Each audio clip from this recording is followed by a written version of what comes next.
ਸੰਨ 1990 ਦੇ ਨੇੜੇ ਤੇੜੇ ਪੰਜਾਬੀ ਕਹਾਣੀ ਖੇਤਰ ਵਿੱਚ ਇੱਕ ਨਵਾਂ ਉਭਾਰ ਆਉਂਦਾ ਹੈ, ਇੱਕ ਨਵਾਂ ਮੋੜ ਆਉਂਦਾ ਹੈ ਜਦੋਂ ਕੁਝ ਨਵੇਂ ਨੌਜਵਾਨ ਕਹਾਣੀਕਾਰਾਂ ਨੇ ਆਪਣੀ ਕਹਾਣੀਆਂ ਵਿੱਚ ਦਲਿਤ ਚਿੰਤਨ ਦੇ ਨਵੇਂ ਪਸਾਰਾਂ, ਪਹਿਲੂਆਂ, ਦ੍ਰਿਸ਼ਟੀਕੋਣਾਂ ਨੂੰ ਰੂਪਮਾਨ ਕੀਤਾ। ਉਹਨਾਂ ਵਿੱਚ ਇੱਕ ਵਿਸ਼ੇਸ਼ ਨਾਂ ਉੱਭਰ ਕੇ ਆਇਆ, ਉਹ ਹੈ ਭਗਵੰਤ ਰਸੂਲਪੁਰੀ। ਭਗਵੰਤ ਰਸੂਲਪੁਰੀ ਜੀ ਬਾਰੇ ਮੈਂ ਇਹੀ ਕਹਿਣਾ ਚਾਹਾਂਗਾ ਕਿ ਪ੍ਰਸਿੱਧ ਰੂਸੀ ਲੇਖਕ ਰਸੂਲ ਹਮਜ਼ਾ ਤੋਬ ਨੇ ਆਪਣੀ ਚਰਚਿਤ ਪੁਸਤਕ ਮੇਰਾ ਦਾਗਿਸਤਾਨ ਵਿੱਚ ਇੱਕ ਵਾਰ ਲਿਖਿਆ ਸੀ ਕਿ ਜਦੋਂ ਜਹਾਜ਼ ਉੱਡਦਾ ਹੈ ਤਾਂ ਪਹਿਲਾਂ ਉਹ ਰਨਵੇ 'ਤੇ ਕਾਫੀ ਚਿਰ ਦੌੜਦਾ ਹੈ। ਇਸੇ ਤਰ੍ਹਾਂ ਹੈਲੀਕਾਪਟਰ ਜਦੋਂ ਉੱਡਦਾ ਹੈ, ਫੜਫੜਾਉਂਦਾ ਹੈ, ਬਹੁਤ ਸ਼ੋਰ ਮਚਾਉਂਦਾ ਹੈ ਤਾਂ ਉੱਡਦਾ ਹੈ, ਪਰ ਉਕਾਬ ਸਿੱਧਾ ਹੀ ਹਜ਼ਾਰਾਂ ਮੀਲ ਲੰਬੀ ਉਡਾਨ ਲੈ ਜਾਂਦਾ ਹੈ। ਪੰਜਾਬੀ ਕਹਾਣੀ ਵਿੱਚ ਮੈਂ ਸਮਝਦਾ ਹਾਂ ਕਿ ਭਗਵੰਤ ਰਸੂਲਪੁਰੀ ਨੇ ਵੀ ਬਹੁਤ ਲੰਬੀ ਉਡਾਨ ਭਰੀ ਹੈ। ਉਸਨੇ ਪੰਜਾਬੀ ਮਾਂ ਬੋਲੀ ਦੀ ਜਿਹੜੀ ਝੋਲੀ ਵਿੱਚ 5 ਕਿਤਾਬਾਂ ਪਾਈਆਂ ਹਨ। ਇਸ ਦੇ ਨਾਲ ਹੀ ਨੈਸ਼ਨਲ ਬੁੱਕ ਟਰੱਸਟ ਦੀਆਂ 4 ਚਰਚਿਤ ਹਿੰਦੀ ਕਿਤਾਬਾਂ ਦਾ ਅਨੁਵਾਦ ਵੀ ਕੀਤਾ ਹੈ। ਇਸੇ ਤਰ੍ਹਾਂ ਉਹ ਇੱਕ ਤ੍ਰੈਮਾਸਿਕ ਰਸਾਲਾ ਕਹਾਣੀ ਧਾਰਾ ਦਾ ਸੰਚਾਲਨ ਵੀ ਕਰ ਰਹੇ ਹਨ ਜਲੰਧਰ ਤੋਂ, ਅਤੇ ਨਾਲ ਹੀ ਉਹਨਾਂ ਨੇ ਪ੍ਰਵਾਜ ਪ੍ਰਕਾਸ਼ਨ ਨਾਂ ਦੀ ਇੱਕ ਸੰਸਥਾ ਚਲਾਈ ਹੋਈ ਹੈ, ਪ੍ਰਕਾਸ਼ਨ ਚਲਾਈ ਹੋਈ ਹੈ, ਜਿਸ ਤਹਿਤ ਉਹਨਾਂ ਨੇ ਬਹੁਤ ਹੀ ਸੰਜੀਦਾ ਅਤੇ ਖੂਬਸੂਰਤ ਜਿਹੜੀਆਂ ਕਿਤਾਬਾਂ ਹੈਗੀਆਂ ਉਹ ਮਾਰਕੀਟ 'ਚ ਭੇਜੀਆਂ ਹਨ। ਭਗਵੰਤ ਰਸੂਲਪੁਰੀ ਜੀ, ਅਸੀਂ ਤੁਹਾਨੂੰ ਆਪਣੇ ਸਟੂਡੀਓ 'ਚ ਆਉਣ 'ਤੇ ਜੀ ਆਇਆਂ ਆਖਦੇ ਹਾਂ। ਸ਼ੁਕਰੀਆ ਜੀ, ਸ਼ੁਕਰੀਆ। ਸਾਨੂੰ ਸਭ ਤੋਂ ਪਹਿਲਾਂ ਇਹ ਦੱਸੋ ਕਿ ਤੁਸੀਂ ਪੰਜਾਬ ਤੋਂ ਟੋਰਾਂਟੋ ਜਿਹੜੇ ਪਿਛਲੇ ਦਿਨੀ ਵਿਸ਼ਵ ਪੰਜਾਬੀ ਕਾਨਫਰੰਸ ਹੋਈ ਹੈ, ਹਾਂਜੀ, ਉਹ 'ਚ ਭਾਗ ਲੈਣ ਆਏ ਸੀ, ਅਤੇ ਤੁਸੀਂ ਕੀ ਸੋਚਦੇ ਹੋ ਅਜਿਹੀਆਂ ਕਾਨਫਰੰਸਾਂ ਦੀ ਪੰਜਾਬੀ ਅਦਬ ਵਿੱਚ, ਜਾਂ ਕਹਿ ਲਓ ਅੱਜ ਕੱਲ੍ਹ ਦੇ ਇਸ ਮੰਡੀ ਦੇ ਯੁੱਗ ਵਿੱਚ ਕੀ ਸਾਰਥਕਤਾ ਹੈ? ਦੇਖੋ ਦੀਵਾਨਾ ਜੀ, ਜਿਹੜੀਆਂ ਕਾਨਫਰੰਸਾਂ ਹੁੰਦੀਆਂ ਪੰਜਾਬ ਵਿੱਚ ਵੀ ਹੁੰਦੀਆਂ, ਇਹਦਾ ਪੰਜਾਬੀ ਸਾਹਿਤ, ਪੰਜਾਬੀ ਭਾਸ਼ਾ, ਪੰਜਾਬੀ ਸੱਭਿਆਚਾਰ, ਕਲਚਰ ਨੂੰ ਲੈ ਕੇ ਬਹੁਤ ਇਹਨਾਂ ਕਾਨਫਰੰਸਾਂ 'ਚ ਗੰਭੀਰ ਗੱਲਾਂ ਹੁੰਦੀਆਂ ਅਤੇ ਕਾਫੀ ਅਸਾਰੂ ਜਿਹੜੇ ਮੁੱਦੇ ਇਹ 'ਚ ਵਿਚਾਰੇ ਜਾਂਦੇ ਨੇ।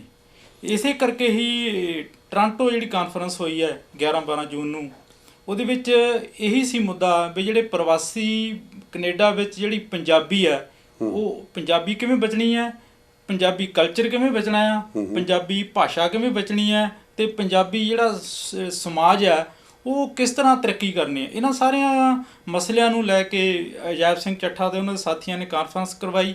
ਇਸ ਤੋਂ ਪਹਿਲਾਂ ਉਹਨਾਂ ਨੇ ਪੰਜਾਬ ਵਿੱਚ ਇਹ ਵਿਦਵਾਨਾਂ ਨੂੰ ਟਰੇਸ ਕੀਤਾ ਵੀ ਇਹ ਕਿਹੜੇ ਵਿਦਵਾਨ ਪਰਚੇ ਉਹ ਪੜ੍ਹਨਗੇ, ਭਾਸ਼ਾ ਬਾਰੇ ਕਿੰਨੇ ਕੁ ਪੜ੍ਹਨਗੇ, ਹੋਰ ਜਿਹੜੇ ਵਿਧਾਵਾਂ ਜਿਹੜੀਆਂ ਨਾਵਲ ਹੈ, ਕਹਾਣੀ ਹੈ, ਕਵਿਤਾ ਬਾਰੇ ਕੌਣ ਕੌਣ ਪੜ੍ਹੇਗਾ। ਇਸੇ ਤਰ੍ਹਾਂ ਜਦੋਂ ਮੈਨੂੰ ਉਹਨਾਂ ਨਾਲ ਮੇਰੇ ਨਾਲ ਸੰਪਰਕ ਕੀਤਾ ਅਤੇ ਮੈਂ ਜਦੋਂ ਉਹਨਾਂ ਨੂੰ ਪਤਾ ਲੱਗਾ ਵੀ ਇਹ ਮੈਗਜ਼ੀਨ ਮੈਂ ਕੱਢਦਾ, ਤ੍ਰੈਮਾਸਿਕ ਸਾਹਿਤਕ ਮੈਗਜ਼ੀਨ ਕੱਢਦਾ, ਅਤੇ ਮੇਰੀ ਉਹਨਾਂ ਨੇ ਡਿਊਟੀ ਲਾਈ ਵੀ ਤੂੰ ਸਾਹਿਤਕ ਪੱਤਰਕਾਰੀ ਬਾਰੇ, ਜਿਹੜਾ ਸਾਹਿਤਕ ਪੱਤਰਕਾਰੀ ਦਾ ਪੰਜਾਬੀ ਲਿਟਰੇਚਰ ਵਿੱਚ, ਸਾਹਿਤ ਵਿੱਚ ਕੀ ਯੋਗਦਾਨ ਆ, ਇਹਦੇ ਬਾਰੇ ਪਰਚਾ ਲਿਖ ਕੇ ਲਿਖ, ਅਤੇ ਸਾਨੂੰ ਖੁਸ਼ੀ ਹੋਊਗੀ ਵੀ ਤੂੰ ਕਾਨਫਰੰਸ 'ਚ ਅਸੀਂ ਇਹ ਸ਼ਾਮਲ ਕਰਨਾ ਚਾਹੁੰਦੇ ਹਾਂ।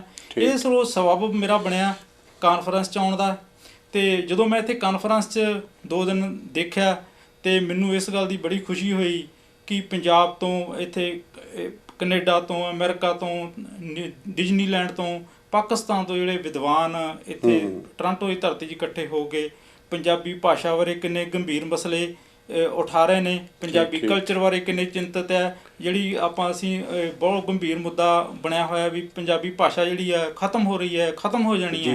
ਅਤੇ ਮੈਨੂੰ ਇੱਥੇ ਆ ਕੇ ਪਤਾ ਲੱਗਾ ਵੀ ਪੰਜਾਬੀ ਭਾਸ਼ਾ ਜਿੰਨਾ ਚਿਰ ਪੰਜਾਬੀ ਹੈ, ਪੰਜਾਬੀ ਬੋਲਦੇ ਆ, ਉਹਨਾਂ ਚਿਰ ਪੰਜਾਬੀ ਭਾਸ਼ਾ ਮਰ ਨਹੀਂ ਸਕਦੀ। ਅਤੇ ਇਸ ਕਾਨਫਰੰਸ 'ਤੇ ਬਹੁਤ ਉਸਾਰੂ ਸਿੱਟੇ ਨਿਕਲੇ ਆ। ਉਹਨਾਂ ਨੇ ਇੱਕ ਕਿਸਮ ਦਾ ਇੱਥੇ ਦੀ ਜਿਹੜੀ ਕੈਨੇਡਾ ਸਰਕਾਰ 'ਤੇ ਇੱਕ ਸੋਚਣ ਲਈ ਉਹਨਾਂ ਨੇ ਮਜਬੂਰ ਹੋਏਗਾ ਬਈ ਇਹ ਅਸੀਂ ਪੰਜਾਬੀ ਲੋਕਾਂ ਬਾਰੇ ਸੋਚਣਾ ਆ, ਪੰਜਾਬੀ ਭਾਸ਼ਾ ਬਾਰੇ ਸੋਚਣਾ ਆ, ਇੱਥੇ ਦੇ ਜਿਹੜੇ ਸਾਹਿਤਕਾਰ ਆ ਉਹਨਾਂ ਬਾਰੇ ਅਸੀਂ ਜ਼ਰੂਰ ਸੋਚੀਏ। ਇਹ ਬਹੁਤ ਉਸਾਰੂ ਕਾਨਫਰੰਸਾਂ ਮੈਂ ਕਹਿੰਦਾ ਇਹ ਹੁਣ ਹੁੰਦੀਆਂ।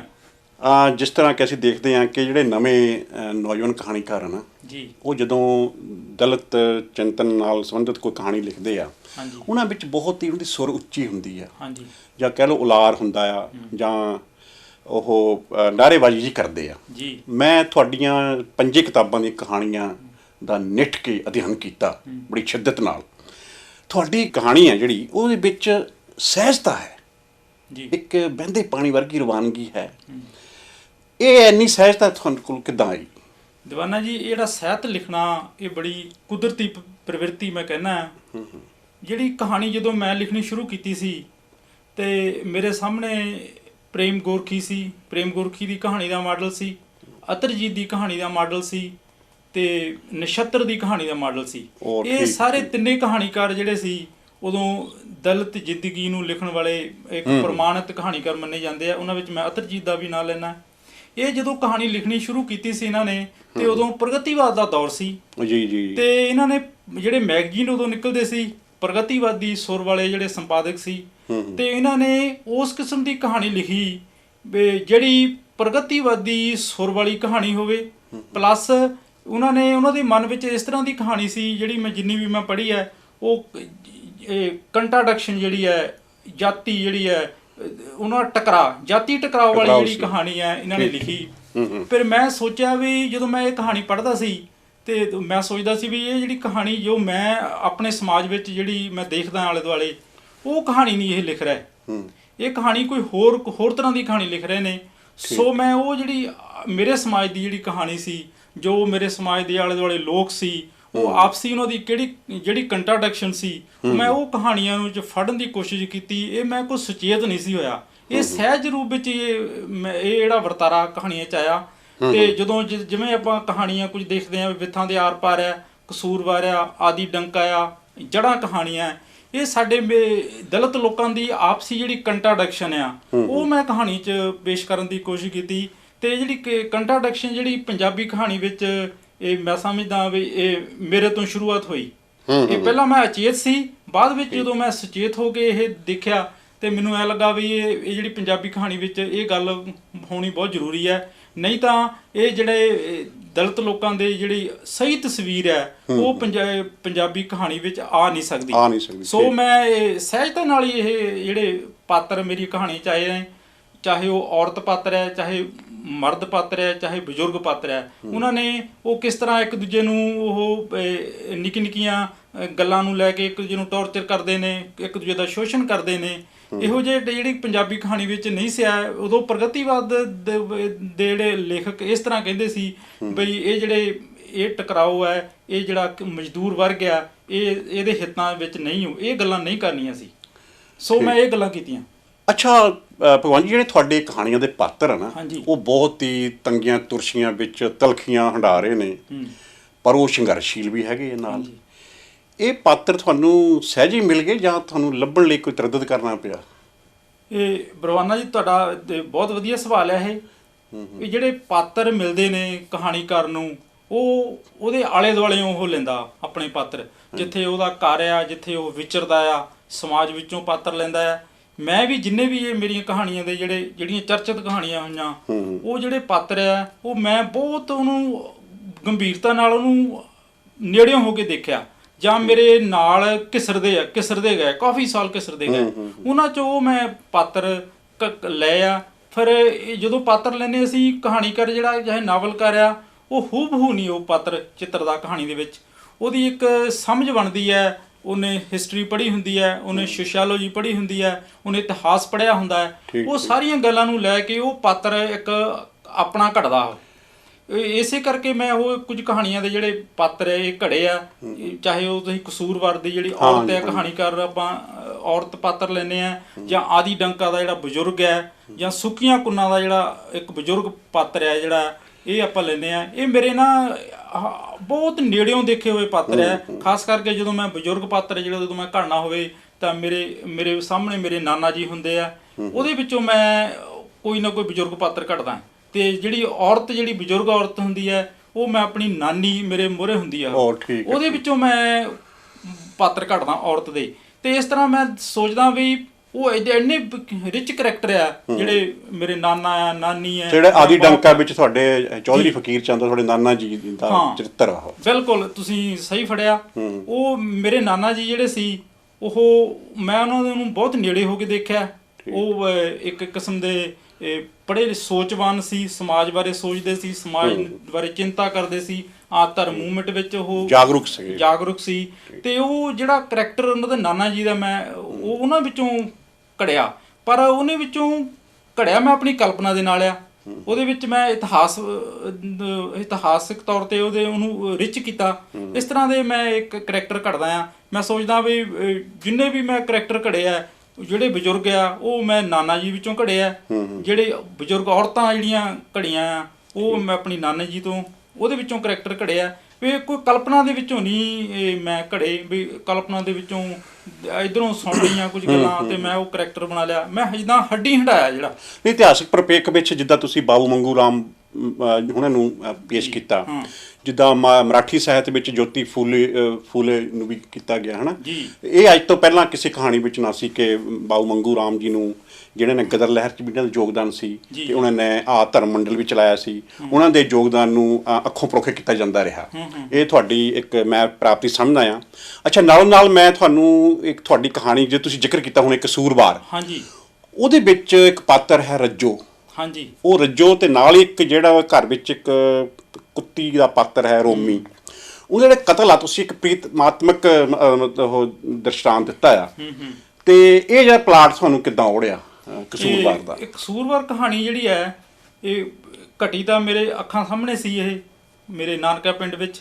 ਪਰ ਜਦੋਂ ਇਹ ਮੈਂ ਕਰੈਕਟਰ ਕਹਾਣੀ ਵਿੱਚ ਪੇਸ਼ ਕੀਤਾ ਤੇ ਉਹ ਜਿਹੜਾ ਕਰੈਕਟਰ ਜਦੋਂ ਮੈਂ ਪੇਸ਼ ਕੀਤਾ ਕਹਾਣੀ ਵਿੱਚ, ਮੇਰੇ ਸਾਹਮਣੇ ਇੱਕ ਔਰਤ ਸੀ ਵੀ ਜਿਹੜੀ ਔਰਤ, ਜਿਹੜੀ ਦਲਿਤ ਔਰਤ ਆ, ਉਹ ਕਿੰਨੀ ਕੁ ਪੀੜ ਹੰਢਾਉਂਦੀ ਹੈ। ਇੱਕ ਤਾਂ ਔਰਤ ਆ ਉਹ ਇਸ ਕਰਕੇ ਉਹ ਨੀਵੀਂ ਆ, ਦੂਜੀ ਉਹ ਦਲਿਤ ਆ, ਦੋਹਰਾ ਸੰਤਾਪ ਉਹ ਹੰਢਾਉਂਦੀ ਹੈ। ਪਲੱਸ ਜਿਹੜੇ ਕੋਈ ਵੀ ਲੇਖਕ ਕਹਾਣੀ ਨੂੰ ਵਜਨਦਾਰ ਬਣਾਉਣ ਲਈ ਚੇਨ ਵਰਤਦਾ ਆ, ਪ੍ਰਤੀਕ ਵਰਤਦਾ, ਤਾਂ ਕਿ ਉਹਦੀ ਜਿਹੜੀ ਕਹਾਣੀ ਆ ਸੋਲਿਡ ਬਣ ਸਕੇ। ਸੋ ਜਿਹੜਾ ਕੁੱਤੀ ਦਾ ਪ੍ਰਤੀਕ ਜਿਹੜਾ ਆਇਆ ਉਹ ਮੇਰਾ ਸਹਿਜ ਸੁਭਾਅ ਆ ਗਿਆ। ਮੈਂ ਉਚੇਚੇ ਤੌਰ ਤੇ ਨਹੀਂ ਉਹ ਪ੍ਰਤੀਕ ਵਰਤਿਆ। ਜਦੋਂ ਮੈਂ ਕਹਾਣੀ ਲਿਖ ਰਿਹਾ ਸੀ, ਜਦੋਂ ਲਿਖਣੀ ਸੀ, ਮੈਨੂੰ ਪਤਾ ਨਹੀਂ ਸੀ ਵੀ ਇਹ ਜਿਹੜਾ ਕੁੱਤੀ ਦਾ ਜਿਹੜਾ ਕਰੈਕਟਰ ਆ ਇਹ ਕਹਾਣੀ ਵਿੱਚ ਆਵੇਗਾ। ਇਹ ਸਹਿਜ ਸੁਭਾਅ ਆ ਗਿਆ, ਮੈਨੂੰ ਪਤਾ ਨਹੀਂ ਲੱਗਾ।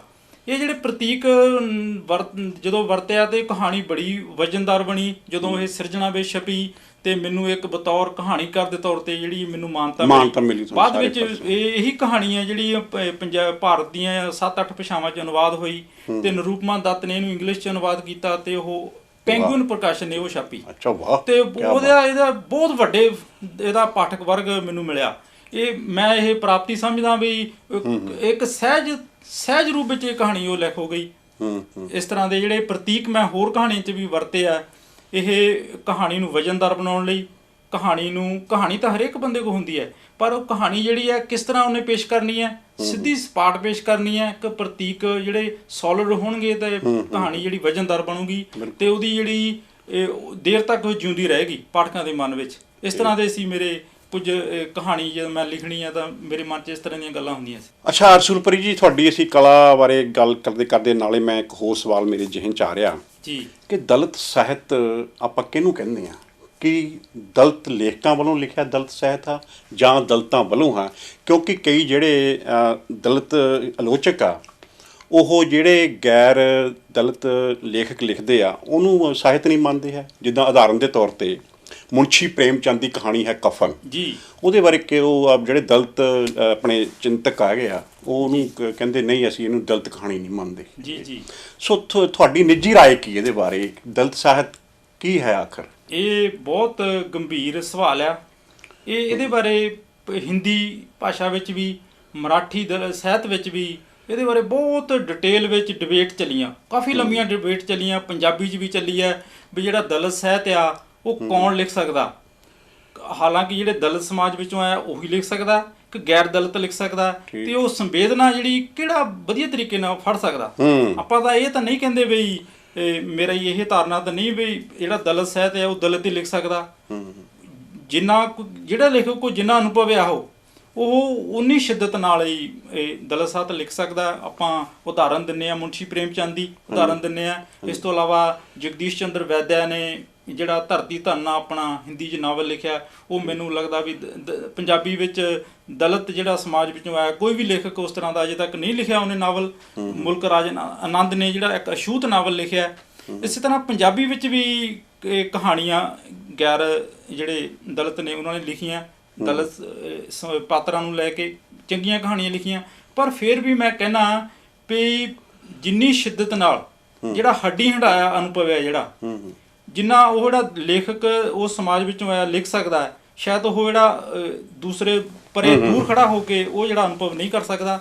ਪਰ ਇਹਦੇ ਨਾਲ ਨਾਲ ਜਿਹੜਾ ਉਹ ਲੇਖਕ ਦੀ ਸਮਰੱਥਾ ਤੇ ਵੀ ਨਿਰਭਰ ਕਰਦਾ ਹੈ ਵੀ ਉਹ ਜਿਹੜਾ ਲਿਖਣ ਵਾਲਾ ਆ, ਦਲਿਤ ਸਮਾਜ ਵਿੱਚੋਂ ਲੇਖਕ ਆਇਆ, ਉਹਦੀ ਵਿੱਚ ਕਿੰਨੀ ਕੁ ਸਮਰੱਥਾ ਆ, ਕਿੰਨੀ ਕੁ ਉਹ ਜਿਹੜੀ ਉਹ ਦਲਿਤ ਸਮਾਜ ਦੀ ਜਿਹੜੀ ਪੀੜਾ ਨੂੰ ਕਿੰਨੀ ਕੁ ਸ਼ਿੱਦਤ ਨਾਲ ਫੜ ਸਕਦਾ।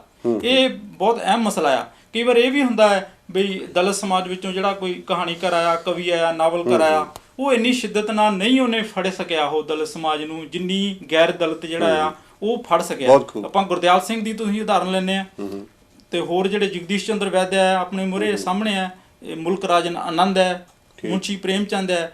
ਪਰ ਮੈਂ ਉਹੀ ਗੱਲ ਹੈ ਵੀ ਹੋਰ ਉੱਤੇ ਕੇਂਦਰਿਤ ਆਨਾ ਮੈਂ ਵੀ ਜੇ ਤਾਂ ਦਲਿਤ ਸਮਾਜ ਵਿੱਚੋਂ ਜਿਹੜਾ ਲੇਖਕ ਆਇਆ ਉਹਦੇ ਵਿੱਚ ਉਹਨੂੰ ਅਨੁਭਵ ਆ ਤੇ ਉਹਨੂੰ ਉਹਦੀ ਸਮਰੱਥਾ ਆ ਵੀ ਮੈਂ ਇਸ ਸ਼ਿੱਦਤ ਨਾਲ ਲਿਖਿਆ ਆ, ਫਿਰ ਤਾਂ ਉਹ ਬਹੁਤ ਕਾਮਯਾਬ ਆ। ਜੇ ਉਹ ਹਲਕਾ ਆ, ਉਹਨੇ ਦਲਿਤ ਸਮਾਜ ਦੀ ਪੀੜਾ ਨੂੰ ਨਹੀਂ ਫੜਿਆ ਲਿਟਰੇਚਰ ਵਿੱਚ, ਫਿਰ ਨਹੀਂ ਹੋ ਸਕਦਾ।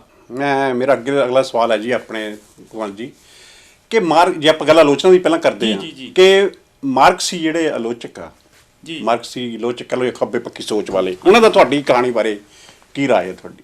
ਦੇਖੋ, ਜਦੋਂ ਮੈਂ ਕਹਾਣੀ ਲਿਖਣੀ ਸ਼ੁਰੂ ਕੀਤੀ, ਮੇਰਾ ਪਹਿਲਾ ਕਹਾਣੀ ਸੰਗ੍ਰਹਿ ਛਪਿਆ ਮੈਂ ਸ਼ਤਾਨ ਤੇ ਇੰਦੂਮਣੀ 96 ਦੇ ਵਿੱਚ ਦੇ ਕਰੀਬ, ਤੇ ਮੈਨੂੰ ਹਰੇਕ ਵਿਚਾਰਧਾਰਾ ਦੇ ਜਿਹੜੇ ਆਲੋਚਕ ਨੇ ਮੇਰੀ ਕਹਾਣੀ ਦਾ ਨੋਟਿਸ ਲਿਆ, ਚਾਹੇ ਉਹ ਕਿਸੇ ਵੀ ਵਿਚਾਰਧਾਰਾ ਦਾ ਸੀ, ਮਾਰਕਸੀ ਵਿਚਾਰਧਾਰਾ ਦਾ ਸੀ ਜਾਂ ਆਧੁਨਿਕ ਵਿਚਾਰਧਾਰਾ ਦਾ ਸੀ, ਉਹ ਕਹਾਣੀ ਨੇ ਆਲੋਚਕ ਨੇ ਉਹਦਾ ਨੋਟਿਸ ਲਿਆ।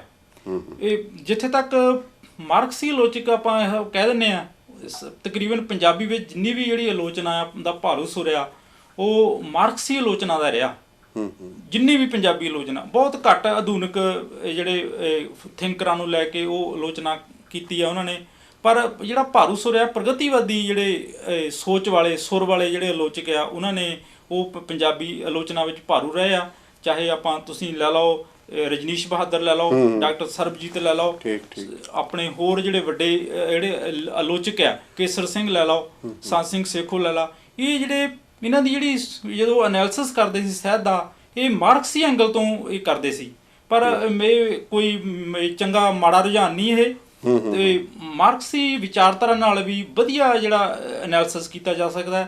ਤੇ ਉਸ ਤੋਂ ਬਾਅਦ ਵੀ ਜਿਹੜੀਆਂ ਜਿੰਨੀਆਂ ਵੀ ਮੇਰੀਆਂ ਕਹਾਣੀਆਂ ਦਾ ਨੋਟਿਸ ਲਿਆ, ਤੇ ਮੈਨੂੰ ਇਸ ਗੱਲ ਦੀ ਖੁਸ਼ੀ ਹੈ ਵੀ ਮੈਨੂੰ ਇਹ ਗਿਲਾ ਵੀ ਨਹੀਂ ਵੀ ਆਲੋਚਕਾਂ ਨੇ ਮੇਰੀ ਕਹਾਣੀ ਦਾ ਗੰਭੀਰਤਾ ਨਾਲ ਨੋਟਿਸ ਲਿਆ, ਜਿਹੜੇ ਚੰਗੀਆਂ ਚੀਜ਼ਾਂ ਉਹਨੂੰ ਫੜਿਆ ਵੀ ਹੈ, ਕੁਝ ਜਿਹੜੀਆਂ ਕਮਜ਼ੋਰੀਆਂ ਉਹਨਾਂ ਨੂੰ ਵੀ ਮੈਨੂੰ ਦੱਸਿਆ।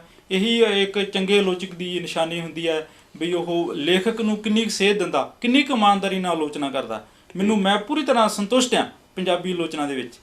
ਤੁਹਾਡੀ ਕਹਾਣੀ ਇੱਕ ਹੈ ਬੜੀ ਚਰਚਿਤ ਹੋਈ ਸੀ ਕਹਾਣੀ ਮਰਨ ਰੁੱਤ ਜੀ, ਉਹਦਾ ਜਿਹੜਾ ਚਰਿੱਤਰ ਆ, ਮੁੱਖ ਚਰਿੱਤਰ ਹੈਗਾ ਜੀ, ਉਹ ਸਾਨੂੰ ਸਪਸ਼ਟ ਕਰੋ ਕਿ ਉਹ ਕੌਣ ਸੀ ਤੇ ਕੀ ਉਹ ਜੋ ਵੀ ਘਟਨਾਵਾਂ ਹੁੰਦੀਆਂ ਰਹੀਆਂ ਉਹ ਤੁਹਾਡੇ ਨੇੜੇ ਤੇੜੇ ਵਾਪਰੀਆਂ ਜਾਂ ਕੋਈ ਤੁਹਾਡੇ ਕਲਪਨਾ ਦਾ ਵੀ ਕੋਈ ਹਿੱਸਾ ਸੀ ਵਿੱਚ? ਹਾਂ, ਇਹ ਜਿਹੜੀ ਮਰਨ ਰੁੱਤ ਕਹਾਣੀ ਦਾ ਤੁਸੀਂ ਜ਼ਿਕਰ ਕੀਤਾ ਆ, ਦਰਅਸਲ ਜਿਹੜਾ ਲੇਖਕ ਹੈ ਉਹ ਜਿਹੜੇ ਪਾਤਰ ਆ ਉਹ ਤਾਂ ਨੇੜੇ ਤੋਂ ਲੈਂਦਾ, ਉਹਦੇ ਨੇੜੇ ਦੇ ਕੁਝ ਪਾਤਰ ਹੁੰਦੇ ਆ, ਕਰੈਕਟਰ, ਉਹਦੇ ਵਿੱਚੋਂ ਉਹ ਕਰੈਕਟਰ ਕੱਢਦਾ ਤੇ ਉਹਦੇ ਵਿੱਚੋਂ ਹੀ ਆਪਣੀ ਕਲਪਨਾ ਦੇ ਨਾਲ ਇੱਕ ਨਵਾਂ ਜਿਹੜਾ ਪਾਤਰ ਹੈ ਉਹ ਸਿਰਜਦਾ।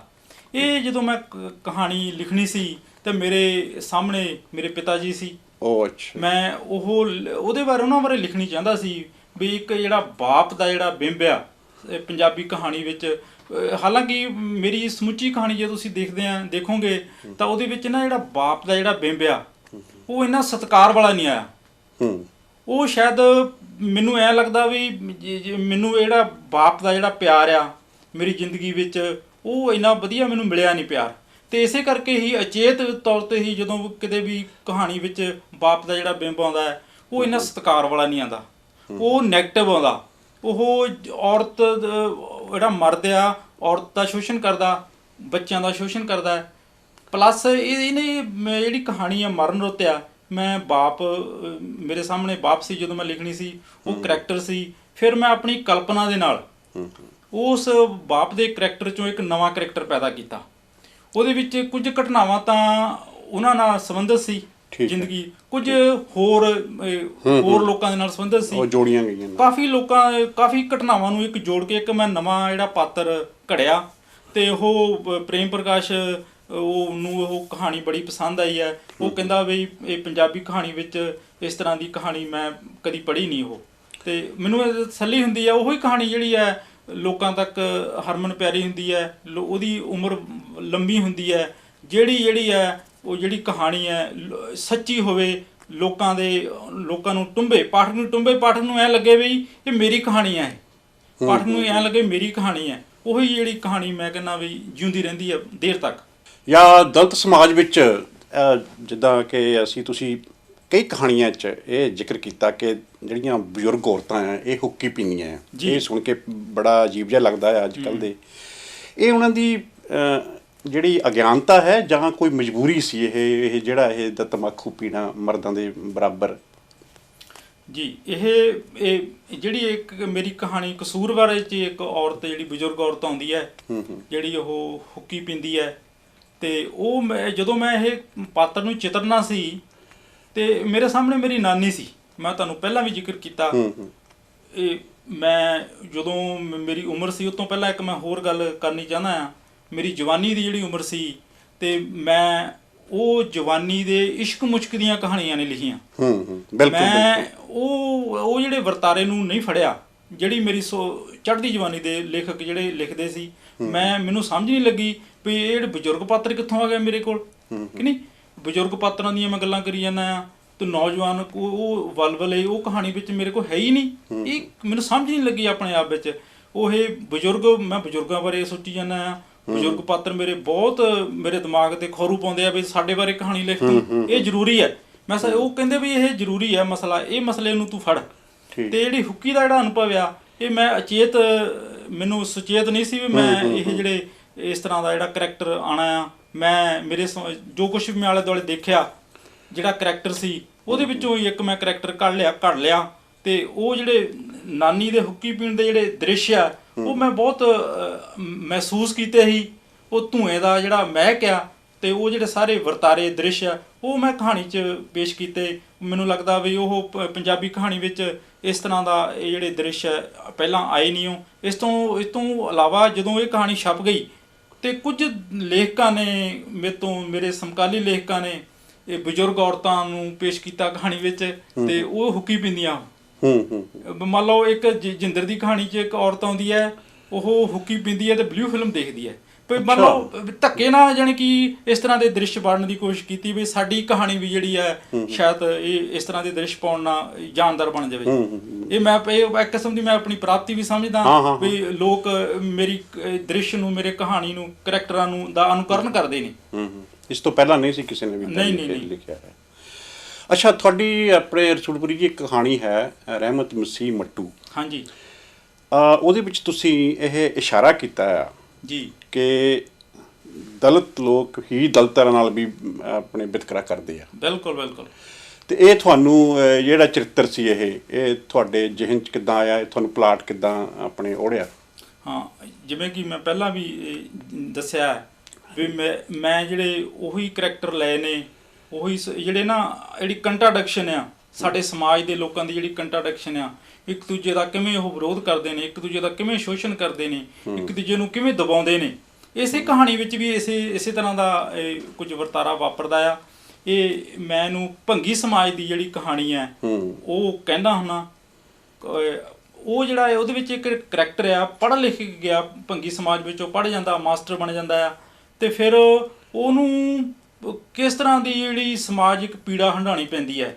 ਉਹ ਕਹਾਣੀ ਬੈਕਗਰਾਊਂਡ 'ਚ ਚੱਲਦੀ ਹੈ। ਉਹ ਜਿਹੜਾ ਭੰਗੀ ਸਮਾਜ ਆ ਉਹ ਸਾਡੇ ਸਮਾਜ ਵਿੱਚ ਕਿਵੇਂ ਵਿਚਰਦਾ ਆ, ਸਮਾਜ ਨੂੰ ਇੱਕ ਟੁੱਟਿਆ ਹੋਇਆ ਅੰਗ ਆ ਉਹ 'ਚ ਪੇਸ਼ ਕੀਤਾ। ਮੈਂ ਇੱਕ ਲੰਮਾ ਇਤਿਹਾਸਕ ਜਿਹੜਾ ਵਰਤਾਰਾ ਆ ਉਹ ਕਹਾਣੀ ਵਿੱਚ ਪੇਸ਼ ਹੁੰਦਾ ਆ। ਇਹ ਪੰਜਾਬੀ ਕਹਾਣੀ ਵਿੱਚ ਇਸ ਸਮਾਜ ਬਾਰੇ ਮੈਂ ਤਾਂ ਕਹਾਣੀ ਪੜ੍ਹੀ ਨਹੀਂ ਹੋ ਇਸ ਤਰ੍ਹਾਂ ਦੇ ਸਮਾਜ ਬਾਰੇ ਇਹ ਕੋਈ ਕਹਾਣੀ ਲਿਖੀ ਗਈ ਹੋਵੇ। ਓਪਰੀਆਂ ਤਾਂ ਗੱਲਾਂ ਆਈਆਂ ਆ ਪੰਜਾਬੀ ਕਹਾਣੀ ਵਿੱਚ, ਪਰ ਵੱਜਵੇਂ ਤੌਰ 'ਤੇ ਇੱਕ ਹੈ ਇਤਿਹਾਸਕ ਪਰਪੇਖ ਵਿੱਚ ਇਹ ਜਿਹੜੀ ਕਹਾਣੀ ਨੂੰ ਮੈਂ ਪੇਸ਼ ਕੀਤਾ। ਇਹਦੇ ਪਿੱਛੇ ਮੇਰਾ ਸੀ ਇੱਕ ਤਾਂ ਅੰਬੇਡਕਰ ਜਿਹੜਾ ਚਿੰਤਨ ਆ ਉਹ ਮੈਂ ਕਹਾਣੀ 'ਚ ਇਹਨੂੰ ਪੇਸ਼ ਕੀਤਾ ਵੀ ਅੰਬੇਡਕਰ ਦਾ ਜਿਹੜਾ ਚਿੰਤਨ ਆ ਜਿਹੜਾ ਕੀ ਕਹਿੰਦਾ ਉਹ ਦਲਿਤ ਸਮਾਜ ਬਾਰੇ, ਭੰਗੀ ਸਮਾਜ ਬਾਰੇ, ਬਈ ਜਿਹੜਾ ਭੰਗੀ ਸਮਾਜ ਹੈ ਜਿਹੜਾ ਉਹ ਕਿਸ ਤਰ੍ਹਾਂ ਸਮਾਜ ਵਿੱਚ ਵਿਚਰਦਾ ਆ, ਇੱਕ ਭੰਗ ਕੀਤਾ ਹੋਇਆ ਅੰਗ ਹੈ ਜਿਹੜਾ, ਉਹ ਕਿਵੇਂ ਉਹ ਸਟਰਗਲ ਕਰਦਾ ਹੈ, ਕਿਵੇਂ ਸਮਾਜ ਵਿੱਚ ਆਪਣੀ ਸਪੇਸ ਬਣਾਉਂਦਾ ਆ। ਇਹ ਜੀ ਬਹੁਤ ਸਾਰੀਆਂ ਗੱਲਾਂ ਜਿਹੜੀਆਂ ਮੈਂ ਆਪਣੀ ਇਹ ਕਹਾਣੀ ਵਿੱਚ ਰਹਿਮਤ ਮਸੀਹ ਮੱਟੂ ਦੀ ਕਹਾਣੀ ਜੀਵਨੀ ਵਿੱਚ ਪੇਸ਼ ਕੀਤਾ। ਇਹਦੇ ਵਿੱਚ ਮੈਂ ਕਹਾਣੀ ਨੂੰ ਪੇਸ਼ ਕਰਨ ਲਈ ਇੱਕ ਨਵੀਂ ਯੁਕਤ ਦਾ ਵੀ ਵਰਤੋਂ ਕੀਤੀ ਹੈ। ਉਹ ਮੈਂ ਹੋਰ ਕਹਾਣੀਆਂ 'ਚ ਵੀ ਕਹਾਣੀ ਦੀਆਂ ਜਿਹੜੀਆਂ ਨਵੀਆਂ ਯੁਕਤਾਂ ਮੈਂ ਵਰਤਦਾ ਰਹਿਣਾ, ਜਿਵੇਂ ਕਿ ਆਜੀ ਡੰਕਾ ਕਹਾਣੀ ਵਿੱਚ ਇੱਕ ਨਵੀਂ ਯੁਕਤ ਮੈਂ ਵਰਤੀ ਹੈ, ਉਹ ਨਾਟਕੀ ਫਾਰਮ ਵਿੱਚ। ਤੁਸੀਂ ਇਤਿਹਾਸਕ ਪ੍ਰਪੇਖ ਵਿੱਚ ਜਿਹੜੀਆਂ ਉਦੋਂ ਦੀਆਂ ਘਟਨਾਵਾਂ ਸੀਗੀਆਂ, ਹਾਂਜੀ, ਇਹ ਤੋਂ ਇਲਾਵਾ ਉਹਦੀ ਕਹਾਣੀ ਨਾ ਨਾਟਕੀ ਰੂਪ ਵਿੱਚ ਸੂਤਰਧਾਰ ਵੀ ਬਣਦਾ, ਨਾਟਕੀ ਰੂਪ ਵਿੱਚ ਪੇਸ਼ ਹੁੰਦੀ ਹੈ। ਇਹ ਨਾਟਕੀ ਰੂਪ ਵਿੱਚ ਪੰਜਾਬੀ ਕਹਾਣੀ ਲਿਖੀ ਨਹੀਂ ਗਈ ਇਸ ਤਰ੍ਹਾਂ ਦੀ। ਬਿਲਕੁਲ ਇਸ ਤਰ੍ਹਾਂ ਦੀਆਂ ਕੁਝ ਮੇਰੀ ਕੋਸ਼ਿਸ਼ ਹੁੰਦੀ ਆ ਬਈ ਵਿਸ਼ੇ ਵੀ ਨਵੇਂ ਹੋਣ ਤੇ ਉਹਨੂੰ ਕਹਾਣੀ ਦਾ ਨਿਭਾਅ ਜਿਹੜਾ ਆ, ਵਿਧਾ ਜਿਹੜੀ ਹੈ ਉਹ ਵੀ ਨਵੀਂ ਹੋਵੇ ਤੇ ਉਹਨੂੰ ਪੇਸ਼ ਕਰਨ ਦਾ ਢੰਗ ਵੀ ਕੁਝ ਨਵੇਂ ਹੋ। ਉਹ ਇਸ ਤਰ੍ਹਾਂ ਮੈਂ ਸੋਚਦਾ ਰਹਿਣਾ ਵੀ ਇਸ ਤਰ੍ਹਾਂ ਦੀ ਕਹਾਣੀ ਚੰਗੀ ਲਿਖ ਹੋਵੇ ਤਾਂ ਹੀ ਪਾਠਕਾਂ ਤੱਕ ਉਹ। ਬਿਲਕੁਲ ਤੁਹਾਡੀ ਆਦੀ ਡੰਕ ਕਹਾਣੀ ਵਿੱਚ ਤੁਸੀਂ ਜਦੋਂ ਆਪਾਂ ਗੱਲ ਕਰਦੇ ਹੋ ਇਤਿਹਾਸਕ ਜਿਹੜੀਆਂ ਘਟਨਾਵਾਂ ਦੇ ਨਾਲ, ਤੁਸੀਂ ਜਿਹੜੀ ਮੌਜੂਦਾ ਦਲਿਤ ਸੰਤਾਂ ਦੇ ਕਤਲ ਤੋਂ ਬਾਅਦ ਘਟਨਾਵਾਂ ਵਾਪਰੀਆਂ ਉਹਦਾ ਤੁਲਨਾਤਮਕ ਅਧਿਐਨ ਬਹੁਤ ਵਧੀਆ ਕੀਤਾ ਹੈ। ਜੀ। ਅੱਛਾ, ਤੁਹਾਡੀ ਅਸਲ ਜਿਹੜੀ ਕਹਾਣੀਆਂ ਬਹੁਤ ਹਨ, ਆਪਣੇ ਭਗਵਾਨ ਜੀ ਜਿਹੜੀ ਗੱਲ ਚਰਚਾ ਕਰਨੀ ਬਣਦੀ ਆ, ਪਰ ਅਸੀਂ ਸਮੇਂ ਦੀ ਪਾਬੰਦੀ ਵੀ ਹੈ ਜੀ, ਮੈਂ ਸਾਰੀ ਕਹਾਣੀਆਂ ਬਾਰੇ ਆਪਾਂ ਨਹੀਂ ਗੱਲ ਕਰ ਸਕਦੇ। ਤੇ ਇਹੀ ਤੋਂ ਜਾਣਨਾ ਚਾਹਾਂਗਾ ਕਿ ਤੁਹਾਡੀ ਕਹਾਣੀ ਉੱਪਰ ਕੋਈ ਖੋਜ ਵੀ ਹੋਇਆ, ਖੋਜ ਪੱਤਰ ਲਿਖੇ ਗਏ, ਪ੍ਰਬੰਧ ਹੋਇਆ, ਖੋਜ ਕਾਰਜ ਜਿਹਨੂੰ ਕਹਿ ਲਓ, ਜਾਂ ਤੁਹਾਨੂੰ ਫਿਰ ਉਹ ਤੋਂ ਨਾਲੇ ਤੁਸੀਂ ਇਹ ਵੀ ਨਾਲ ਜੁੜਦਾ ਕਿ ਮਾਨ ਸਨਮਾਨ ਤੁਹਾਨੂੰ ਕਿੱਥੋਂ ਮਿਲਿਆ? ਹਾਂ, ਇਹ ਕਹਾਣੀ ਵਿੱਚ ਜੋ ਕਿ ਮੈਂ ਦੱਸਿਆ, ਮੈਂ ਪਹਿਲਾਂ ਵੀ ਦੱਸਿਆ, ਜ਼ਿਕਰ ਕੀਤਾ ਵੀ ਮੇਰੀ ਕਹਾਣੀ ਨੂੰ ਪੰਜਾਬੀ ਆਲੋਚਨਾ ਨੇ ਭਰਪੂਰ ਹੁੰਗਾਰਾ ਦਿੱਤਾ। ਗੁੱਡ। ਤੇ ਆਲੋਚਨਾ ਬਹੁਤ ਹੋਈ, ਪੇਪਰ ਲਿਖੇ ਗਏ, ਕਹਾਣੀਆਂ ਨੂੰ ਸਮਝਿਆ ਗਿਆ, ਉਹਨਾਂ ਨੇ ਸਮਝਿਆ। ਇਸ ਤੋਂ ਇਲਾਵਾ ਅੱਜ ਤੋਂ 5 ਸਾਲ ਪਹਿਲਾਂ ਮੇਰੀ ਸਮੁੱਚੀ ਕਹਾਣੀ ਦੇ ਉੱਤੇ ਡਾਕਟਰ ਰਜਨੀਸ਼ ਬਹਾਦਰ ਸਿੰਘ ਪੰਜਾਬੀ ਦੇ ਪ੍ਰਸਿੱਧ ਆਲੋਚਕ ਆ, ਉਹਨਾਂ ਨੇ ਇੱਕ ਕਿਤਾਬ ਇੱਕ ਸੰਪਾਦਿਤ ਕੀਤੀ ਸੀ, ਭਗਵੰਤ ਰਸੂਲਪੁਰੀ ਦੀ ਕਥਾ ਪ੍ਰਕਿਰਿਆ। ਤੇ ਉਹ ਤੋਂ ਇਲਾਵਾ ਕੁਝ ਮੇਰੀ ਕਹਾਣੀ ਦੇ ਉੱਤੇ ਐਮਫਿਲ ਜਿਹੜੀ ਹੈ, ਐਮਫਿਲ ਦੇ ਖੋਜ ਵਿਦਿਆਰਥੀਆਂ ਨੇ ਐਮਫਿਲ ਕੀਤੀ ਹੈ, ਇੱਕ ਦੋ ਨੇ PhD ਦੀ ਡਿਗਰੀ ਵੀ ਕੀਤੀ ਹੈ। ਇਸ ਤਰ੍ਹਾਂ ਦੇ ਖੋਜ ਹੁੰਦੀ ਹੋਈ ਹੈ। ਮੈਂ ਸਮਝਦਾ ਵੀ ਇਸੇ ਕਰਕੇ ਇਹ ਕੁਝ ਮੰਨ ਲਓ ਆਲੋਚਕਾਂ ਨੇ ਮੇਰੀ ਕਹਾਣੀ ਦਾ ਨੋਟਿਸ ਲਿਆ, ਜਿਹੜੇ ਖੋਜ ਵਿਦਿਆਰਥੀਆਂ ਨੇ ਮੇਰੇ ਤੇ ਖੋਜ ਕੀਤੀ ਹੈ ਵੀ ਪੰਜਾਬੀ ਕਹਾਣੀ ਵਿੱਚ ਜਿਹੜਾ ਇਸ ਤਰ੍ਹਾਂ ਦਾ ਜਿਹੜਾ ਵਰਤਾਰਾ ਆ, ਮੇਰੇ ਤੋਂ ਪਹਿਲਾਂ ਨਹੀਂ ਸੀ ਇੰਨੀ ਗੰਭੀਰਤਾ ਨਾਲ ਦਲਿਤ ਕਹਾਣੀ ਬਾਰੇ ਗੱਲਾਂ ਹੋਈਆਂ। ਪਰ ਇਹਦੇ ਨਾਲ ਮੈਂ ਤਕਰੀਬਨ ਮੈਂ ਇਹ ਵੀ ਕਹਿੰਦਾ ਵੀ ਸਮੁੱਚੀ ਕਹਾਣੀ ਵਿੱਚ ਵੀ ਜਿਹੜੀ ਸਪੇਸ ਹੈ ਮੇਰੀ ਆ, ਉਹ ਵੀ ਆਲੋਚਕਾਂ ਨੇ ਨਿਰਧਾਰਿਤ ਕੀਤੀ ਹੈ। ਕੇਵਲ ਇਹ ਨਹੀਂ ਵੀ ਇੱਕ ਕੈਟਾਗਰੀ ਨਹੀਂ ਬਣਾਤੀ ਵੀ ਇਹ ਇੱਕ ਕੈਟਾਗਰੀ ਬਣਾਤੀ, ਇਹ ਬਣਾ ਦਿੰਦੇ ਆਪਾਂ ਵੀ ਇਹ ਪ੍ਰਵਾਸੀ ਕਹਾਣੀ ਹੈ, ਇਹ ਦਲਿਤ ਕਹਾਣੀ ਹੈ, ਇਹ ਕਿਸਾਨੀ ਕਹਾਣੀ ਹੈ। ਸਮੁੱਚੀ ਪੰਜਾਬੀ ਕਹਾਣੀ ਵਿੱਚ ਵੀ ਜਿਹੜੇ ਆਲੋਚਕਾਂ ਨੇ ਮੇਰਾ ਐਨ ਬਰਾਬਰ ਸਥਾਨ ਜਿਹੜਾ ਨਿਸ਼ਚਿਤ ਕੀਤਾ। ਇਹ ਸਨਮਾਨ ਦੀ ਜਿਹੜੀ ਤੁਸੀਂ ਅਗਲਾ ਗੱਲ ਕੀਤੀ ਸੀ, ਮੈਨੂੰ ਸਨਮਾਨ ਵੀ ਮੇਰੀ ਕਹਾਣੀ ਨੂੰ, ਮੇਰੇ ਜੋ ਕੁਛ ਮੈਂ ਕੰਮ ਕੀਤਾ ਉਹ ਸਨਮਾਨ ਵੀ ਸਮੇਂ-ਸਮੇਂ ਮਿਲਦਾ ਗਿਆ। ਪੰਜਾਬੀ ਸਾਹਿਤ ਅਕੈਡਮੀ ਵੱਲੋਂ ਤੁਹਾਨੂੰ 2008 ਵਿੱਚ ਯੁਵਾ ਪੁਰਸਕਾਰ ਮਿਲਿਆ ਸੀ। ਹਾਂ, ਇਹ ਪੰਜਾਬੀ ਸਾਹਿਤ ਅਕੈਡਮੀ ਨੇ ਮੈਨੂੰ 2008 ਵਿੱਚ ਇੱਕ ਯੁਵਾ ਪੁਰਸਕਾਰ ਦਾ ਜਿਹੜਾ ਸਨਮਾਨ ਦਿੱਤਾ। ਐਲਾਨ ਤਾਂ ਕਾਫੀ ਦੇਰ ਦਾ ਹੋਇਆ ਸੀ, ਪਰ ਉਹ ਇਨਾਮ ਬਹੁਤ ਦੇਰ ਬਾਅਦ ਮਿਲਿਆ। ਇਸ ਤੋਂ ਇਲਾਵਾ ਇੱਕ ਨਵਾਂ ਜ਼ਮਾਨਾ ਨੇ ਸਰਵੋਤਮ ਕਿਤਾਬ ਦਾ ਸਰਵੇਖਣ ਕਰਵਾਇਆ ਸੀ, ਉਹਨਾਂ ਨੇ ਮਰਨ ਰੁੱਤ ਕਿਤਾਬ ਦੇ ਉੱਤੇ ਮੈਨੂੰ ਇਨਾਮ ਦਿੱਤਾ। ਕੁਝ ਹੋਰ ਸਭਾਵਾਂ ਵਿੱਚ ਨੇ ਵੀ, ਕੋਈ ਦਿੱਲੀ ਦੀ ਸੰਸਥਾ ਨਾਲ ਵੀ ਤੁਹਾਡੇ ਪਹਿਲਾ ਇਨਾਮ ਮਿਲਿਆ ਤੁਹਾਨੂੰ ਕਿਸੇ ਕਹਾਣੀ ਉੱਪਰ? ਉਹ ਜਿਹੜੀ ਕਸੂਰਵਾਰ ਕਹਾਣੀ ਮੈਂ ਤੁਹਾਨੂੰ ਜ਼ਿਕਰ ਕਰਦੇ ਆ, ਉਹ ਇੱਕ ਦਿੱਲੀ ਦੀ ਸੰਸਥਾ ਕਥਾ ਉਹ ਪੂਰੇ ਭਾਰਤ ਚੋਂ ਇੱਕ ਕਹਾਣੀ ਦੀ ਚੋਣ ਕਰਦੀ ਹੈ। ਉਹਨਾਂ ਨੇ ਉਸ ਸਾਲ ਕਸੂਰਵਾਰ ਕਹਾਣੀ ਦੀ ਚੋਣ ਕੀਤੀ ਸੀ, ਬਹੁਤ ਵੱਡੀ ਪ੍ਰਾਪਤੀ ਹੈ। ਤੇ ਉਹਦੇ ਵਿੱਚ ਉਹਨਾਂ ਨੇ ਕਥਾ ਵਾਲਿਆਂ ਨੇ ਉਹਦਾ ਮੈਨੂੰ ਸਨਮਾਨ ਕੀਤਾ ਸੀ ਇੱਕ ਕਹਾਣੀ ਦੇ ਉੱਤੇ। ਮੈਂ ਉਹ ਕਹਿੰਦਾ ਵੀ ਉਹ ਕਸੂਰਵਾਰ ਕਹਾਣੀ ਨੇ ਮੇਰੀ ਇੱਕ ਬਤੌਰ ਕਹਾਣੀਕਾਰ ਦੇ ਤੌਰ ਤੇ ਪਹਿਚਾਣ ਬਣਾਈ ਹੈ। ਤੇ ਇਹ ਕੁਦਰਤੀ ਹੁੰਦਾ ਵੀ ਲੇਖਕ ਸੁਚੇਤ ਨਹੀਂ ਹੁੰਦਾ ਵੀ ਉਹਨਾਂ ਦਾ ਕੰਮ ਤਾਂ ਕਹਾਣੀ ਲਿਖਣਾ ਹੁੰਦਾ। ਇਹ ਕਦੋਂ ਕਿਹੜੀ ਚੀਜ਼ ਵਧੀਆ ਲਿਖ ਹੋ ਜਾਂਦੀ ਹੈ, ਕਦੋਂ ਕਿਹੜੀ ਚੀਜ਼ ਮਾੜੀ ਲਿਖ ਹੋ ਜਾਂਦੀ ਹੈ, ਇਹ ਲੇਖਕ ਨੂੰ ਨਹੀਂ ਪਤਾ ਹੁੰਦਾ, ਇਹ ਬਾਅਦ ਵਿੱਚ ਪਤਾ ਲੱਗਦਾ। ਕੁਝ ਹੋਰ ਸਭਾਵਾਂ ਨੇ ਵੀ ਮੇਰਾ ਸਨਮਾਨ ਕੀਤਾ। ਤੇ ਮੈਂ ਸਮਝਦਾ ਵੀ ਜਿਹੜਾ ਸਨਮਾਨ ਲੋਕ ਦਿੰਦੇ ਨੇ, ਗੈਰ ਸਰਕਾਰੀ ਅਦਾਰੇ ਦਿੰਦੇ ਨੇ, ਉਹ ਹੀ ਅਸਲ ਵਿੱਚ ਲੇਖਕ ਦਾ ਸਨਮਾਨ ਹੁੰਦਾ ਹੈ। ਜਿਹੜਾ ਆਪਾਂ ਉਚੇਚ ਕਰਕੇ ਸਰਕਾਰੀ ਸਨਮਾਨ ਲੈਂਦੇ ਆ, ਉਹਦੇ ਨਾਲ ਰਚਨਾ ਤਾਂ ਉੱਥੇ ਰਹਿੰਦੀ ਹੈ, ਲੇਖਕ ਦਾ ਕੱਦ ਤਾਂ ਉੱਥੇ ਰਹਿੰਦਾ, ਪਰ ਇਹ ਆ ਵੀ ਥੋੜੀ ਜਿਹੀ ਅਖਬਾਰਾਂ ਵਿੱਚ ਚਰਚਾ ਹੋ ਜਾਂਦੀ ਆ ਵੀ ਇਹ ਫਲਾਣੇ ਨੂੰ ਸਾਹਿਤ ਅਕੈਡਮੀ ਦਾ ਅਵਾਰਡ ਮਿਲਿਆ ਆ। ਆਪਾਂ ਦੇਖਦੇ ਆ ਵੀ ਵੱਡੇ ਵੱਡੇ ਜਿਹੜੇ ਅਵਾਰਡ ਆ, ਜਿਹੜੇ ਜੈਨੂਨ ਜਿਹੜੇ ਲੇਖਕ ਆ ਉਹਨਾਂ ਨੂੰ ਮਿਲੇ ਨਹੀਂ, ਪਰ ਫਿਰ ਵੀ ਉਹ ਲੋਕਾਂ ਵਿੱਚ ਹਰਮਨ ਪਿਆਰੇ ਲੇਖਕ ਆ। ਦਵਿੰਦਰ ਸਤਿਆਰਥੀ ਦਾ ਨਾਮ ਆਪਾਂ ਦੇਖਦੇ ਆ, ਲੈ ਸਕਦੇ ਆ, ਜਸਵੰਤ ਸਿੰਘ ਵਿਰਦੀ ਦਾ ਨਾਂ ਲੈ ਸਕਦੇ ਆ, ਲਾਲ ਸਿੰਘ ਦਿਲ ਦਾ ਲੈ ਸਕਦੇ ਆ। ਕਿੱਡੇ ਵੱਡੇ ਸ਼ਾਇਰ ਸਾਡੇ ਲੇਖਕ ਹੋਏ ਆ, ਤੇ ਦਰਮਿਆਨੇ ਪੱਧਰ ਦੇ ਜਿਹੜੇ ਲੇਖਕ ਆ ਉਹਨਾਂ ਨੂੰ ਸਾਹਿਤ ਅਕੈਡਮੀ ਦੇ ਅਵਾਰਡ ਮਿਲੇ ਆ। ਤੇ ਉਹ ਇਹਦੇ ਨਾਲ ਉਹ ਜਿਹੜੀ ਉਹਦੀ ਰਚਨਾ ਜਿਹੜੀ ਵੱਡੀ ਨਹੀਂ ਹੁੰਦੀ, ਉਹ ਜਿਹੜਾ ਲੇਖਕ ਦਾ ਕੱਦ ਜਿਹੜਾ ਨੀਵਾਂ ਹੋ ਜਾਂਦਾ। ਇਸ ਤਰ੍ਹਾਂ ਦੇ ਜਿਹੜੇ ਸਨਮਾਨ ਜਦੋਂ ਲੋਕ ਦਿੰਦੇ ਆ ਤੇ ਉਹ ਖੁਸ਼ੀ ਹੁੰਦੀ ਆ ਉਸ ਗੱਲ ਦੀ ਵੀ ਮਨ ਨੂੰ ਜੀਅ ਵੀ ਕਰਦਾ ਵੀ ਅਸੀਂ ਲੋਕਾਂ ਵਿੱਚ ਵਿਚਰ ਕੇ ਲੋਕਾਂ ਦੀ ਗੱਲ ਕਰੀਏ, ਸਾਹਿਤ ਦੀ ਗੱਲ ਕਰੀਏ, ਲੋਕ ਸਮੱਸਿਆ ਨੂੰ ਅਸੀਂ ਆਪਣੀ ਕਹਾਣੀ ਵਿੱਚ ਲੈ ਕੇ ਆਈਏ, ਨਾਵਲ ਵਿੱਚ ਲੈ ਕੇ ਆਈਏ।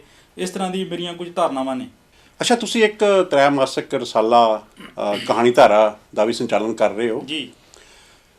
ਇਹ ਦੱਸੋ ਵੀ ਕਦ ਤੋਂ ਕਰ ਰਹੇ ਹੋ ਤੁਸੀਂ ਉਹ, ਤੇ ਉਹਦੇ ਵਿੱਚ ਕੀ ਦਲਿਤ ਚਿੰਤਨ ਦੀ ਗੱਲ ਹੁੰਦੀ ਹੈ ਜਾਂ ਮੁੱਖ ਧਾਰਾ ਦੇ ਵਿਸ਼ੇ ਵੀ ਉਹਦੇ ਵਿੱਚ ਤੁਸੀਂ ਸ਼ਾਮਲ ਕਰਦੇ ਹੋ?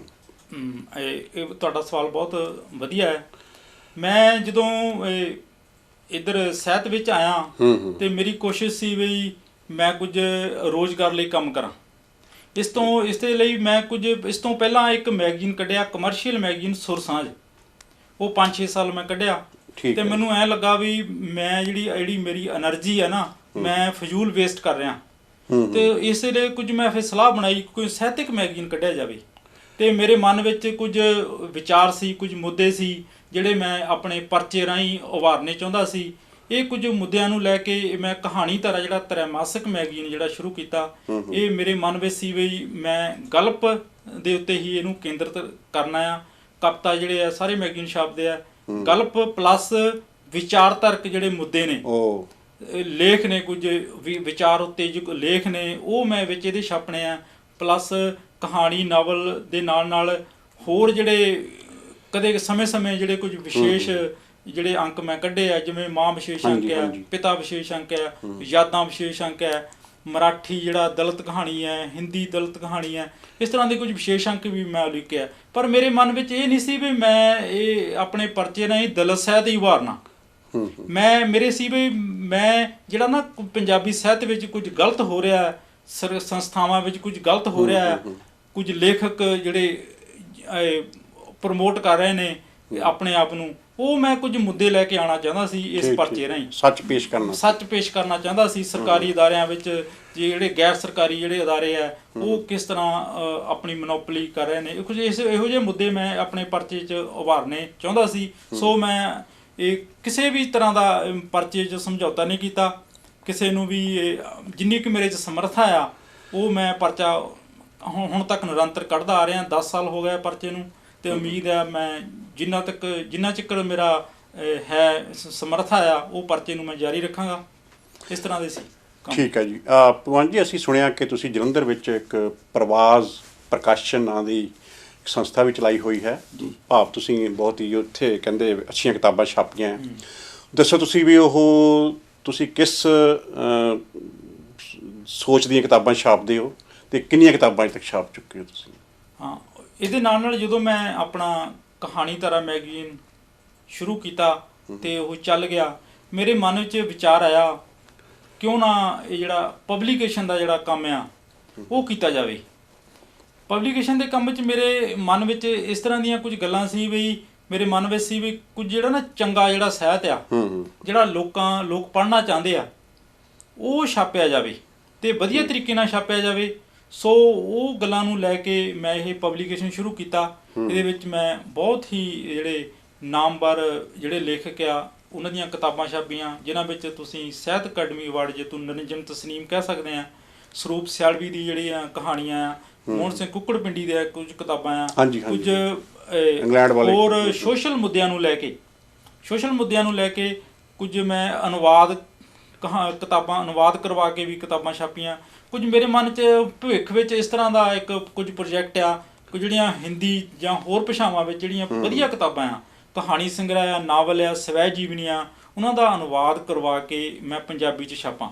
ਇਸ ਤਰ੍ਹਾਂ ਦਾ ਮੇਰਾ ਇੱਕ ਮਕਸਦ ਆ ਵੀ ਜਿਹੜਾ ਨਾ ਵਧੀਆ ਸਾਹਿਤ ਆ ਉਹ ਪਾਠਕਾਂ ਤੱਕ, ਪੰਜਾਬੀ ਪਾਠਕਾਂ ਤੱਕ ਇਸ ਤਰ੍ਹਾਂ ਦੇ ਇਹਨਾਂ ਕੁਝ ਗੱਲਾਂ ਨੂੰ ਲੈ ਕੇ ਮੈਂ ਇਹ ਆਪਣਾ ਪ੍ਰਕਾਸ਼ਨ ਸ਼ੁਰੂ ਕੀਤਾ ਅਤੇ ਮੈਨੂੰ 3 ਸਾਲ ਹੀ ਹੋਏ ਆ ਪ੍ਰਕਾਸ਼ਨ ਦੇ ਖੇਤਰ ਵਿੱਚ ਆਇਆ ਅਤੇ ਮੈਂ ਹੁਣ ਤੱਕ 50 ਕੁ ਟਾਈਟਲ ਛਾਪਿਆ ਅਤੇ ਮੈਨੂੰ ਬਹੁਤ ਵਧੀਆ ਪਾਠਕਾਂ ਕੋਲੋਂ ਹੁੰਗਾਰਾ ਮਿਲਿਆ ਅਤੇ ਮੈਨੂੰ ਇਸ ਤਰ੍ਹਾਂ ਦਾ ਕਦੀ ਹੋਇਆ ਨਹੀਂ ਵੀ ਵੀ ਕਿਤਾਬ ਜਿਹੜੀ ਹੈ ਵਿਕਦੀ ਨਹੀਂ, ਜਿਹੜੀ ਆਪਾਂ ਕਹਿ ਦਿੰਦੇ ਕਿਤਾਬ ਚੰਗੀ ਕਿਤਾਬ ਨਹੀਂ ਵਿਕਦੀ, ਉਹ ਇੱਦਾਂ ਦਾ ਕੋਈ ਵੀ ਮੈਨੂੰ ਕਦੀ ਵੀ ਇਸ ਤਰ੍ਹਾਂ ਦਾ ਹੋਇਆ ਨਹੀਂ, ਅਨੁਭਵ ਨਹੀਂ ਹੋਇਆ। ਸੋ ਉੱਤਰੀ ਅਮਰੀਕਾ ਦੇ ਜਿਹੜੇ ਦਰਸ਼ਕ ਆ, ਪਾਠਕ ਆ, ਕੀ ਸੁਨੇਹਾ ਦੇਣਾ ਚਾਹੋਗੇ ਤੁਸੀਂ ਉਹਨਾਂ ਨੂੰ? ਮੈਂ ਇਸ ਤੋਂ ਬਾਅਦ ਜਦੋਂ ਟੋਰਾਂਟੋ ਤੋਂ ਆਇਆ, ਮੈਨੂੰ ਤਕਰੀਬਨ ਕੈਨੇਡਾ ਦੀ ਧਰਤੀ 'ਤੇ ਆਇਆ 4 ਕੁ ਮਹੀਨੇ ਹੋ ਗਏ ਆ। ਇੱਥੇ ਮੈਂ ਵੱਖ-ਵੱਖ ਸ਼ਹਿਰਾਂ ਵਿੱਚ ਜਾ ਕੇ ਦੇਖਿਆ, ਵਿਚਰਿਆ ਮੈਂ, ਕੈਨੇਡਾ ਦੀ ਜਿਹੜੀ ਪ੍ਰਕਿਰਤੀ ਦਾ ਆਨੰਦ ਮਾਣਿਆ, ਕੈਨੇਡਾ ਦੇ ਪ੍ਰਵਾਸੀ ਲੋਕਾਂ ਨੂੰ ਜਿਹੜਾ ਸਮਝਿਆ, ਖਾਸ ਕਰਕੇ ਜਿਹੜੇ ਪੰਜਾਬੀ ਪ੍ਰਵਾਸੀ ਆ ਜਿਹੜੇ ਫਾਰਮਿੰਗ ਦਾ ਜਿਹੜਾ ਕੰਮ ਕਰਦੇ ਨੇ, ਉਹਨਾਂ ਨੂੰ ਮੈਂ ਬਹੁਤ ਨੇੜੇ ਹੋ ਕੇ ਦੇਖਿਆ, ਉਹਨਾਂ ਨੂੰ ਸਮਝਿਆ ਉਹ ਕਿਸ ਤਰ੍ਹਾਂ ਦੀਆਂ ਉਹ ਮੁਸ਼ਕਲਾਂ 'ਚ ਘਿਰਦੇ ਨੇ ਅਤੇ ਕਿਸ ਤਰ੍ਹਾਂ ਉਹ ਆਪਣਾ ਜੀਵਨ ਜਿਹੜਾ ਜਿਉਂਦੇ ਨੇ।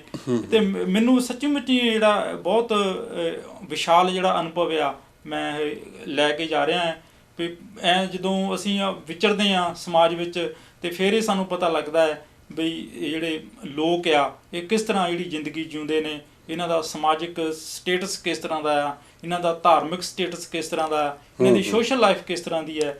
ਇਸ ਤਰ੍ਹਾਂ ਦੀਆਂ ਸਾਰੀਆਂ ਗੱਲਾਂ ਨੂੰ ਮੈਂ ਬਹੁਤ ਨੇੜੇ ਹੋ ਕੇ ਅਨੁਭਵ ਕੀਤਾ ਅਤੇ ਮੈਨੂੰ ਬਹੁਤ ਹੀ ਚੰਗਾ ਲੱਗਾ। ਖਾਸ ਕਰਕੇ ਜਿਹੜੇ ਸਰੀ ਦੇ ਜਿਹੜੇ ਲੇਖਕ ਜਦੋਂ ਮੈਂ ਮਿਲਿਆ ਅਤੇ ਮੈਨੂੰ ਐਂ ਲੱਗਾ ਵੀ ਜਿਵੇਂ ਮੈਂ ਆਪਣੇ ਪੰਜਾਬ ਵਿੱਚ ਹੀ ਬੈਠਾ ਹੁੰਦਾ, ਪੰਜਾਬ ਦੇ ਲੇਖਕਾਂ 'ਚ ਬੈਠਾ ਹੁੰਦਾ, ਪੰਜਾਬੀ ਭਾਈਚਾਰੇ 'ਚ ਬੈਠਾ ਹੁੰਦਾ, ਮੈਨੂੰ ਕਦੀ ਓਪਰਾ ਹੀ ਨਹੀਂ ਹੋਇਆ, ਮਹਿਸੂਸ ਹੀ ਨਹੀਂ ਹੋਇਆ। ਅਖੀਰ ਵਿੱਚ ਜੀ ਅਸੀਂ ਤੁਹਾਨੂੰ ਇੱਥੇ ਇਹੀ ਕਹਿਣਾ ਚਾਹਾਂਗੇ ਜੀ, ਧੰਨਵਾਦ ਤੁਹਾਡਾ, ਤੁਸੀਂ ਇੱਥੇ ਆਪਣੇ ਖਾਸ ਤੌਰ 'ਤੇ ਸਮਾਂ ਕੱਢ ਕੇ ਸਾਡੇ ਸਟੂਡੀਓ ਵਿੱਚ ਆਏ, ਤੁਹਾਡਾ ਬਹੁਤ ਬਹੁਤ ਧੰਨਵਾਦ। ਸ਼ੁਕਰੀਆ।